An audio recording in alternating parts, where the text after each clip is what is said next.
मेरी प्यारी बिटिया, सुबह के 7:30 बजे जब ज्योति स्कूल के लिए तैयार हुई तो चुपके से ऊपर मम्मी के बेडरूम में गई। धीरे से डोर सरकाया, देखा तो सारा सामान बिखरा पड़ा था।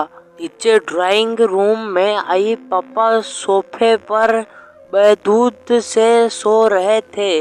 उन्हें रूम में आकर उसने अपनी गुल्लक से 50 रुपये निकाल कर पॉकेट में रख लिए। बैग ऊपर स्कूल के लिए निकलने लगी तो सरोज आए ने पीछे से आवाज लगाई, ज्योति बेटा, आलू का पराठा बनाया है, खा लो। ज्योति ने मासूम नजरों से सरोज आंटी को देखा। नहीं आंटी, मुझे भूख नहीं है। सरोज ने जबरदस्ती टिफिन में बैग में डाला। ज्योति स्कूल के लिए निकल गई।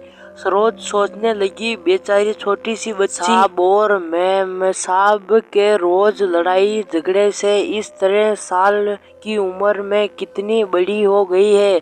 सरोज पिछले 10 सालों में नहा रमेश के यहाँ काम कर रही थे। दोनों मेडिसिन कंपनी में ऊंचे पदों का कार्य करते हैं। ज्योति उनकी इकलौती बेटी है, लिए किसी भी चीज की कोई कमी नहीं है, पर हर समय दोनों एक दूसरे से लड़ते रहते हैं। नरेश पिछले कुछ समय से नेहा से तलाक चाह रहा है और चाहता है ज्योति बिटिया की जिम्मेदारी नेहा पर उठा और नहीं ज्योति बिटिया की जिम्मेदारी नरेश को देने के साथ जायदाद में हिस्सा चाहती है। इस कारण दोनों लड़ते रहते हैं। बच्चे की जिम्मेदारी कोई नहीं लेना चाहता, इसलिए दोनों एक दूसरे के लिए अपशब्दों का इस्तेमाल करते हैं। बेचारी ज्योति स्कूल से घर आकर अपने कमरे में डूब के जाती है। सब केवल सरोज आंटी से ही बात करती है। रोज ही तरह नेहा और नरेश से नाश्ता अपने आप कमरे में किया और ऑफिस के लिए निकल गए। करीब 12 बजे स्कूल से कॉल आया कि जल्दी हॉस्पिटल पहुंचो, ज्योति को चोट आई है। हॉस्पिटल पहुंचकर पता चला कि ज्योति बहुत ऊपर से सीढ़ियों से गिर गई है, आईसीयू में रखा गया है। ऑपरेशन की तैयारी हो रही है। सिर में बहुत गहरी चोट आई थी। ऑपरेशन शुरू हुआ पर जिंदगी मिली ने मौत। बिटिया कोमा में चली गई। नेहा और नरेश सबदम रह गए। उन्हें ऐसा झटका लगा था कि अपनी सुध बुध ही खो बैठे थे। ज्योति की दादी आई कि बेटा हूँ तो देखकर नफरत से मुंह फेर लिया। पूछताछ हुई, टीचर स्टेशन सभी के लिए बयान लिए गए। यह पता चला कि बैलेंस बिगड़ने से नीचे गिर गई। 15-20 दिन को बदलाव ने आने के अपने साथ रही। अपनी माँ को नरेश ने रोकना चाहा पर उन्हें आंखों में आंसू भर कर, तुम दोनों खूनी तो तुम्हारे जिद पर पोते को खा गई। मैं उस अपने खा ले जाना चाहती थी, पर तुम दोनों उसे अपने अहम का मोहरा बनाकर उनकी हालत कर दी। ये कहकर माँ वापिस अपने शहर चली गई। सरोज तब से समय एक थी, फिर उन्हें जैसे तैसे होश संभाला। नरेश और नेहा ने कहा, मैम साहब, मैं अब यहाँ नहीं रह पाऊंगी। इस घर की दीवारें पर ज्योति की सिसकियों में भर रहे हैं। उन्हें मैंने कभी गोद में तो कभी छिप कर रोते हुए देखा है। कभी तो मेरा मन किया कि मैं उसे लेकर भाग जाऊं, पर मैं डरपोक थी, ऐसा नहीं कर सकती। अगर चली जाती हो शायद वो आज ये इस हालात में न होती। नरेश और नेहा के पास अब शायद कहने को कुछ नहीं था। जब जैसे जैसे दिन बीत रहे, लड़ाई झगड़े एक अजीब सी बर्फ में तबचित हो चुका था। अब सारी भावनाएं अंदर ही अंदर एक खामोशी आखियार कर चुकी थी। सारा दिन बहमन से दोनों ऑफिस का काम करते, हॉस्पिटल में एक एक दिन अकेले ड्यूटी देते। बैंक में पड़े पैसे, जमीन जायदाद सब बेकार से लगने लगे थे। 3 महीने बीत चुके थे।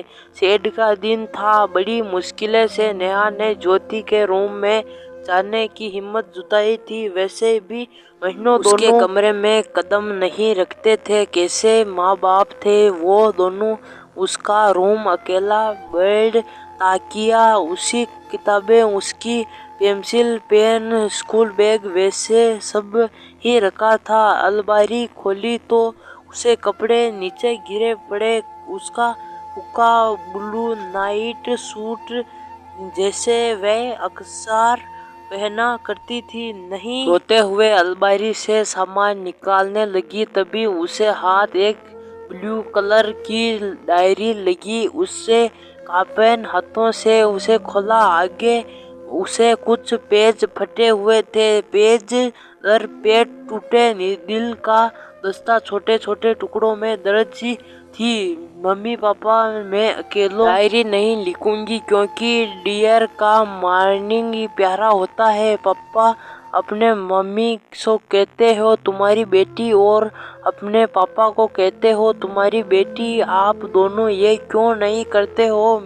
हमारी बेटी अगले पेज पर था। पता है जब मैं मामा जिस पर घर जाती हूँ, मामा मम्मी तुम्हें बहुत प्यार करते हैं। मामी अन्नू को जब प्यार से मेरा बच्चा कहती है तो मुझे लगता है कि क्या मैं प्यारी बच्ची नहीं हूँ? मम्मा ने तो आपका सारा कहना मानती हूँ, फिर भी आप मुझे कभी प्यार नहीं बच्ची नहीं कहा।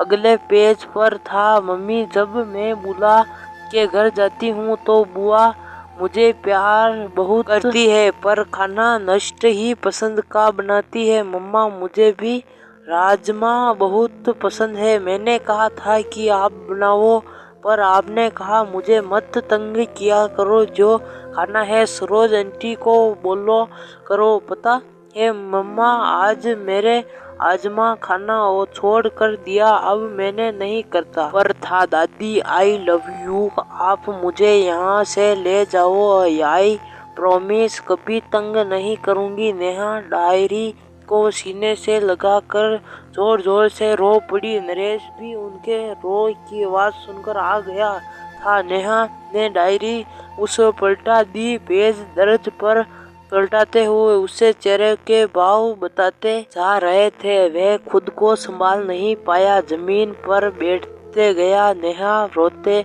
बहुत बोली, नरेश पता है वो एक्सीडेंट नहीं आत्महत्या थी। तुम सा था जिस रिश्ते को हम बोझ समझते हैं, वह हमारी ज्योति ने उसे हमें आजाद कर दिया। नरेश हम दोनों ही अपनी बच्ची की इस हालात के कसूरवार है। नरेश भी नेहा को गले लगाकर फूट फूट कर रोने लगा। अचानक ही उसे नए सिम का फोन बजा और नेहा के मोबाइल पर सिम की टू टू की मैसेज की आवाज हुई। दोनों ने अपने को संभालते हुए दूर बनाए और फोन उठाए। हॉस्पिटल से ही फोन था। तब तक नेहा नरेश की बातचीत सुनती। उसके अपने फोन में भी सिम खुल चुका था। अब पढ़ते ही नेहा के मुंह से अचानक निकला, मेरी प्यारी बिटिया को होश आ गया। ये शब्द नरेश के मुंह से भी निकला थे। एक साथ दोनों के सौर चेहरे पर खुशी उस कमरे में गूंज उठी थी। ये कहानी हर उस घर की है जहाँ माँ बाप बच्चों के सामने लड़ते हैं या घर टूट कर बिखरते हैं, और उससे सबसे बड़ा खामियाजा बच्चे बढ़ते हैं। अगर आप अच्छी परवरिश नहीं कर सकते हो तो बच्चे को जन्म देने का कोई अधिकार नहीं। अच्छा परिवेश रुपये पर खुश सुविधाओं से नहीं होते। इनका मतलब यहाँ है कि आप बच्चे की जरूरत के समय उसके कितने करीब हैं। उसे महंगे को या खुश सुविधाएं नहीं, बल्कि आप साथ खेलते कूदते मस्ती लाड प्यार का समय चाहिए। कहानी अच्छी लगी हो तो लाइक करें और कमेंट करें और शेयर करें। तो दोस्तों ये कहानी आपको कैसी लगी नीचे कमेंट बॉक्स में जरूर बताएं, और दोस्तों चैनल को भी सब्सक्राइब जरूर कर लें। तो दोस्तों हम मिलते हैं किसी नई कहानी में, तब तक के लिए जय हिंद जय भारत।